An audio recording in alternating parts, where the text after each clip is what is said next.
Duel Review is brought to you by NexusDigitalComics.com. On today's Duel Review, it's Castlevania Symphony of the Night. I'm RJ. And I'm Nick. Let's get to it.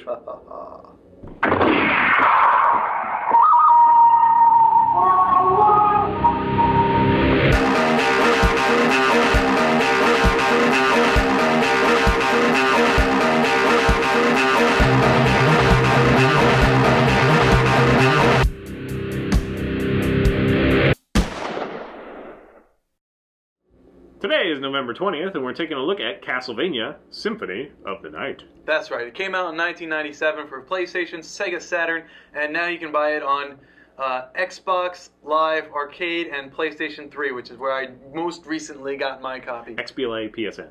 That's right. Thank you. Did I say it wrong? Well, you did say PlayStation 3, but... Oh, PlayStation Network. Whatever. You guys know what I mean. Anyways.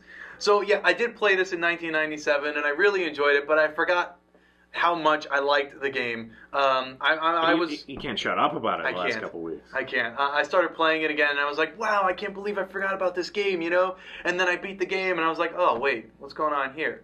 You know, this was kind of... But I'll get into that in a second. Anyways. So the story follows Alucard, and if you're paying attention, that's Dracula backwards. So you're following Alucard as he treads through this giant castle, and this is a direct sequel to Rondo of Blood, you know, so that might help. So, I don't know if it will. There's lots of Castlevania games. Yes, there are. There was 14. This is the 14th installation in 1997. So, yeah. By 1997, there was 13 predecessors, and the series is still going. So that'll say something. In any case, you're Alucard, you're traversing this castle. Your goal is to beat Richter Belmont, one of the Belmonts who defeated Dracula earlier, because he has now taken over the castle, and he is now trying to bring destruction and death to the land. And you don't really know why. That's kind of the point of the game. You're trying to figure that all out. So while you're going through, you're fighting hundreds of enemies, you know, and I don't mean like hundreds of the same enemy. I'm saying 100 different types of enemies. There's a lot of different enemies. It's really awesome. And each enemy... There's no way there's hundreds. Dude, there's like 100 plus, easily. In any case, so the enemies have items, right? And it's very rare that they drop these items, but in addition to having those items, they also have rare items, which you need like all your luck stats kind of boosted in order to get. And you can find out which ones you've found and which ones you're not, or you haven't had yet, by going to the library and talking to that old guy, and he'll have that Rolodex, you know, with all the cool information. That's that whole chestnut. Yeah. So that's there. So then you have Alucard, and he levels up, so this is kind of like a regular RPG. You get to put on this cool equipment, and unfortunately the sprite doesn't show it, but you do feel it, with the exception of the cloak. If you wear certain cloaks, they can change. Like, for example, you have like an invisibility cloak, and I forget the actual term for it, that if you're standing still, where the cloak is, you'll see behind. You know, you'll still see part of the cloak. It'll just be a little more transparent, and it really doesn't do anything other than, you know, traditional raise your defense. You know, enemies can still see you because it's just the cloak that's invisible, not you. But it is a cool effect to have in 1997. In addition, there's this other cloak where you can decide what colors that you make it. So the interior will be one color and the exterior will be another one, and this kind of translates into bat form. So when you turn into the bat, you know, that kind of does, and I'll get into that in a second as well. So you have the equipment, you have the different swords that you can get, and unlike other Castlevanias, you play with a sword as opposed to a whip. So you can change your swords. You can wield two-handed swords, or you can wield one-handed sword, and that leaves you with an empty hand, which you can put, you know, food or potions or shields, which is pretty cool because shields can help defend against projectiles, not really hand-to-hand attacks, but mostly projectiles, and it does kind of give you a higher defense boost. So that's Alucard. Alucard has he has spells, but I rarely use them, so that's not really needed. And if you are going to use the spells, I recommend not buying them from the library, because as soon as you figure out what they are, they become available. So just go online to like GameFAQs.com or something like that, and just find out what the button mashing, the button sequence is, and just get the spell that way. Then you have your different forms. So since Alucard is the son of Dracula, he can change forms. First one that you get is the wolf ability, where you turn into a wolf, and as you upgrade that, you become invincible when you're running, which is cool in those long corridors with lots of enemies. Then you have the bat form, which is cool because that one eventually can spit fire and do this echolocation thing, although the echolocation thing really only works in one level, one little room, so that's kind of throwaway. But it is interesting. And then you have the mist form, and that lets you pass through enemies without taking harm, pass through steel grates, and if you get the final upgrade for that, which is the gas cloud, you can actually harm enemies that you're standing on. So you just kind of sit there and wait, and enemies die. And I recommend using that on the witches, because the witches are really hard to kill because they block any forward attack. You really have to get behind them to attack them. So that's that. Then you have the familiars, and I'm trying to speak a lot because there's a lot to cover in such a short time. You start off with the fairy familiar. She's fun because she'll tell you, she'll not only heal you, and she won't give you food, but she'll give you potions and ethers, and if you turn to stone, she'll break you out with a hammer, provided you have it. Plus, she's the only character who can use the, life fruit or the life apple, which if you die, you suddenly come back to life. It's essentially a phoenix down. So you have that, and she'll also tell you where breakable walls are, so if you're in a room where a breakable wall is, she'll fly to it and she says, there's something funny about this wall, and then you'll break it down. Then you have the bat. The bat is fun because, and your familiars all level up too. The fairy doesn't really do anything other than what she's already doing when she levels up. She just gets better at it. She gives you more health with potions and whatnot. The bat, however, as you level that character up, more bats will follow you, especially if you're in bat form. So if you're regular Alucard, the bat will follow you and it'll attack, dive bomb enemies and whatnot. But once you turn into a bat, it will fall in love with you, and that's always fun to see because you see the heart above its head. And then, if you turn back into Alucard, it gets like a question mark or an exclamation point going like, oh my god, where'd my love go? I don't know. So with that leveled up, in addition to one bat, you also get more, you get multiple bats. And when you're in bat form, when you shoot your fireball, they will all shoot fireballs as well. So you get multiple attacks. The next familiar is the demon, and he has... well, he's really just an attacker. All he does is straight up attack. And as you level him up, he gets stronger attacks, obviously. But what he does do, and I've only found one use of this, so I'm thinking I'm missing something, but he'll also switch buttons. So, if there's a button lying around, and I can only think of one place where he does this, he'll say, oh, look, a button. I better press that. And he presses the button and the door opens. So, that's fun. I wish they did more with that. And then finally, there's the sword familiar. The sword familiar is awesome, but it's really not. It is, but it isn't. And I'll get into that right now, actually. So what it does is it will go to where the enemy last was and then spin in place doing damage. So if the enemy has moved from that place, that sword does no damage. He's an idiot. He's blind. He doesn't know what the hell he's doing. But if you're fighting like a giant enemy, and that enemy's still there, he will spin in place and do additional damage, and as you level up, it gets stronger. But once you hit level 50, that sword becomes a playable weapon. And there are other, stronger weapons in the game, but that one, is just cool because he was familiar, and now he's this, and you're fighting with him, and that's pretty cool. And he's like, oh, you have gained the ability to wield me. You are now strong enough, or whatever. So yeah, so that's a lot of fun. Enemies, I talked about the bosses. The bosses are epic. I love the bosses in this series. This series especially. You have some recurring bosses from the previous game, Rondo of Blood, and I forget the character, but he's essentially Legion. He's like this giant ball of corpses, and as you hit it, more corpses will fall down and they'll come and attack you, and that's very epic. It's really cool. You'll have Beelzebub, who's like suspended midair by these chains, and you have to kind of hack off body parts while avoiding the giant flies. You got just a lot of really cool stuff. So then the graphics.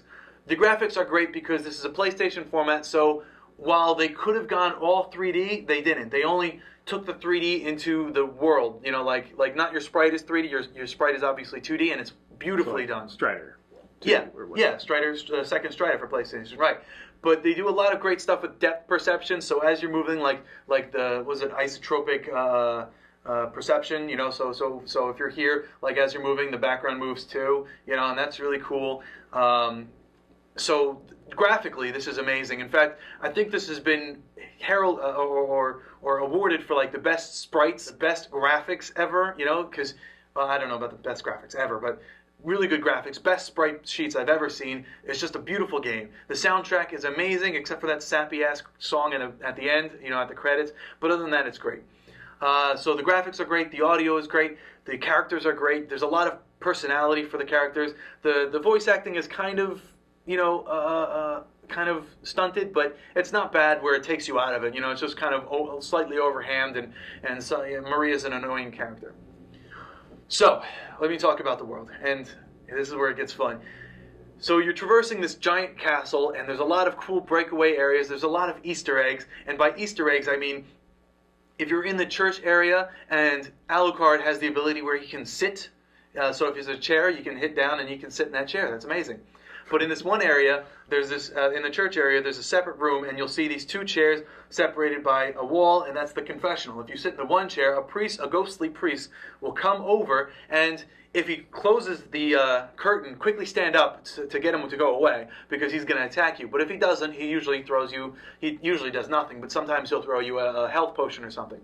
In addition, if you sit in the other seat, a ghostly woman will come in to confess her sins, and if the curtain closes, quickly stand up, because she's going to attack you, and you want to get rid of her before she does.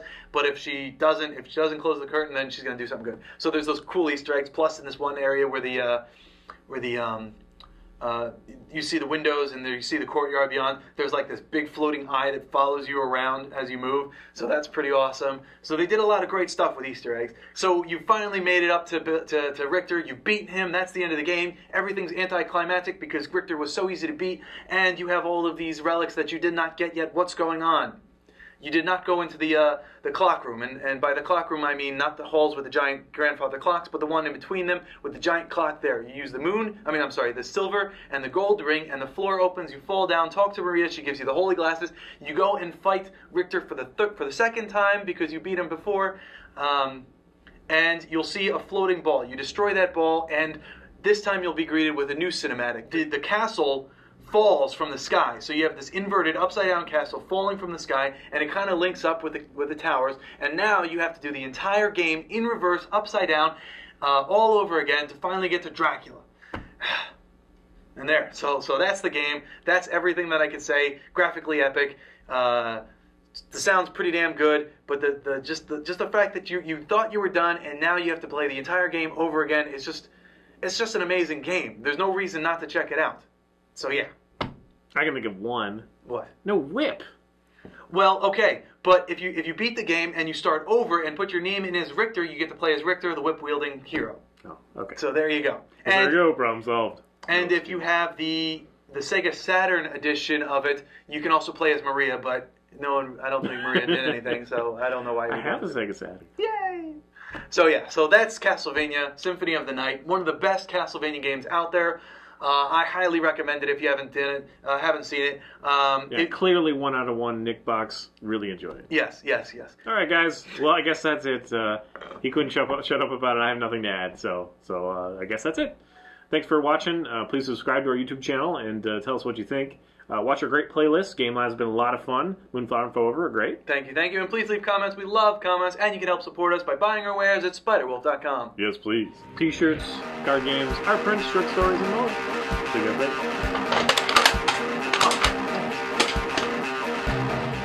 Next on Duel Review, it's Comic Book Men.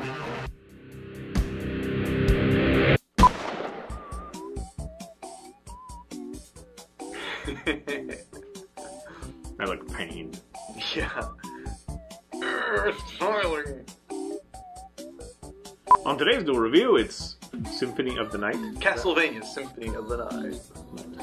On today's Duel Review, it's Castlevania Symphony of the Night. I'm RJ. And I'm Nick. Let's get to it. I don't do the stupid Dracula voice, so. Symphony of the Night. Symphony of the Night. That sounds like a retarded Italian. I wish I had a cape mount so that I could do the Symphony of the Night. Of the Night. I can't do it. I don't know.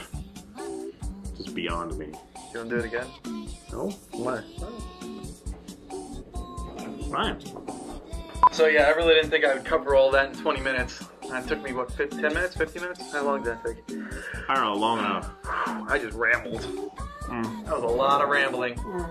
Because there's a lot to say. There's a lot going on in that game. It's epic. You've never done that with any other game that I know of. What, rambled? No, said that much. Yeah, there's a lot to say.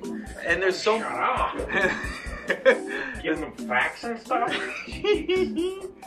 Oh man, but there's so much personality. Like the sword has personality, you know. You forgot to say if you liked it or not. Oh, the game is pretty good. If you find it, you find it. It's not worth it. No, I'm just kidding. The game is awesome. Yeah, really. It's awesome. Come on, get it right now. It's epic.